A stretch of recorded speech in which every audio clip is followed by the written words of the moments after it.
That's right. And what the states are going to have to decide is whether or not they're going to impose restrictions. And if so, how severe are those restrictions going to be? Exactly the issue. But here's the problem for both prosecutors and defense attorneys. Jails and prisons are not filled with nuns and choir boys. They are filled with criminals. But that's why this case is so interesting, because New Jersey has a terrorist charge that they believe fit. It's a balance of safety over sensitivity. And, you know, Brian and I usually are in court with he said, she said. This is he said, they said. That's an environment where Delta's going to really value safety over sensitivity. In other words, they don't tolerate discrimination, but they also don't tolerate disruption. Michael Wilds is a former federal prosecutor and professor at the Cardozo School of Law. Wendy Patrick is a prosecuting attorney who has prosecuted dozens of hate crimes. Wendy, what do you make of this investigation so far? Well, these text messages are very interesting, Sandra. What woman doesn't know where her husband is in the middle of the night? The question is this ignorance in the moment, or does it reflect a greater ignorance of his activities? We know now this man was a triple threat. He was radicalized, armed, and angry. Whether the anger stemmed from identity or ideology, this trio of risk factors was something that we would expect that she would have known about. To Wendy's point, still there could be charges down the road. Well, what's the likelihood of that? Low. Low to nothing. Low to none. But nonetheless, if it's any solace, no investigation is ever closed if new evidence comes to light. So much. That's right, John. This case has been a marathon, not a sprint. But could we be discussing anything more important? Do cell phones cause cancer? We know people that sleep with their cell phones, although none of us are going to admit to that. What happens now, Wendy? Well, you know exactly right. There's a visceral response that we have to comments like this. Now, viscerally, we know we shouldn't talk like this, but there's a certain segment of society, a large segment of society, that thinks, I want to stay safe, and that's my number one priority 100%. in this day and age.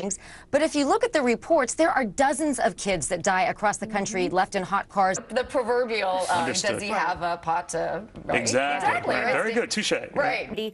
They're just not going to be economically able to survive. And that's heartbreaking for a lot of the residents. Right, so this lawsuit against Apple has, at its core, pun intended, false advertising. But remember, if he does this, if he wins, he's going to spend the first 100 days in office taking his first 100 depositions and then some, because this type of litigation is incredibly complex. Here to weigh in is Wendy Patrick, a trial attorney and president of the Association of Threat Assessment Professionals, San Diego chapter. Wendy, great to see you this morning. It's a scenario where you've got somebody who is a captive audience, and you hope that's only figuratively.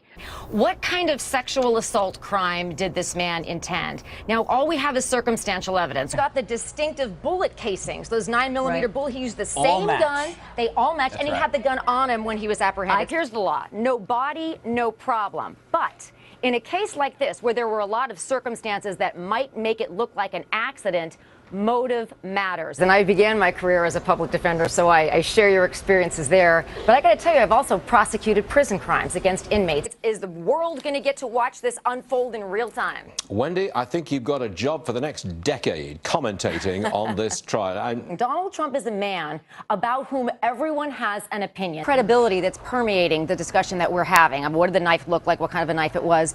But did it in this case? If it had, perhaps we wouldn't have had the divergent stories at the beginning. That's the legal argument that's in play during this trial. In other words, do the Benghazi emails come first? Are those going to come out next month? Those were deleted. Oh, that's funny. That's exactly right. I think there's like 300 that are... Think of this law not as a complete deprivation, but as a timeout. The things that really breaks your heart about this story, doesn't it? You've got kids killing kids. Now, this is not unprecedented, by the way, to have children as young as 8 being charged with homicide. It's true, it's litigation, but oftentimes litigation leads to legislation. But the Duger clan certainly is not the Brady Bunch, and now we learn they're also not all in the family. And that's while he is feeling fatigued. I can imagine what this guy is like when he has a lot of energy.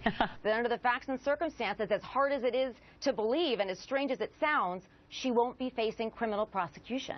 In a CSI world of forensic evidence, it's hard to go missing without a trace.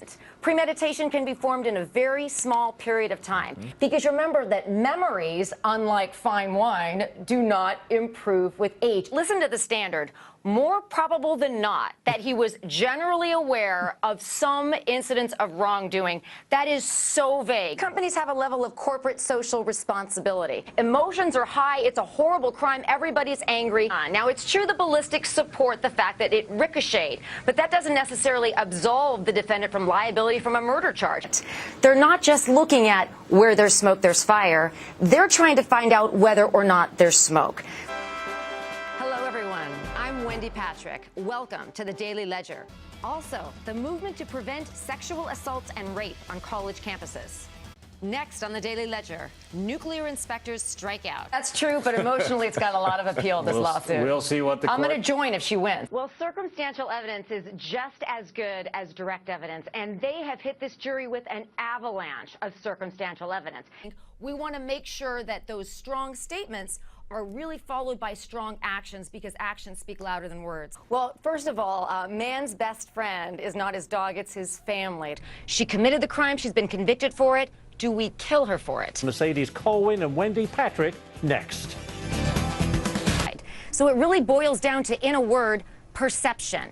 Was this a coordinated attack or a coincidence? It doesn't look like the second attack was a spur-of-the-moment decision. You know, and that's the issue. Is it an ambush or an accident? This is the bad shot defense. I, too, have a mother whom I adore, and I can't believe we're talking about this kind of a case. Armed man strangles woman, not armed man shoots woman.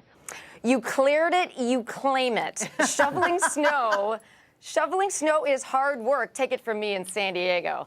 He uses his hands to emphasize certain of the points that he wants to believe. And that's the counter-argument. Richard says, oh, it's a slippery slope. While nothing was criminal, they posted it in order to raise public awareness. What strikes you? Well, what strikes me about this race on both sides now is the fact that to voters, credibility counts. It's always easier to prove civil liability once you have criminal liability. Right. Well, And you also remember we are in the season of Lent, which is a season of reflection, of sacrifice, heading up into Easter. This instance of soft target attacks. I mean, there isn't a big city in our nation that isn't a soft target. Shark came into existence as a result of his missteps during Perry's halftime performance. Don't even have the benefit of knowing, what she would say. Bad all around, but Notice how I didn't answer. very interesting case, though, of good. course. There she goes. All right, Wendy, Joey, good to see you guys. Thank you both very much.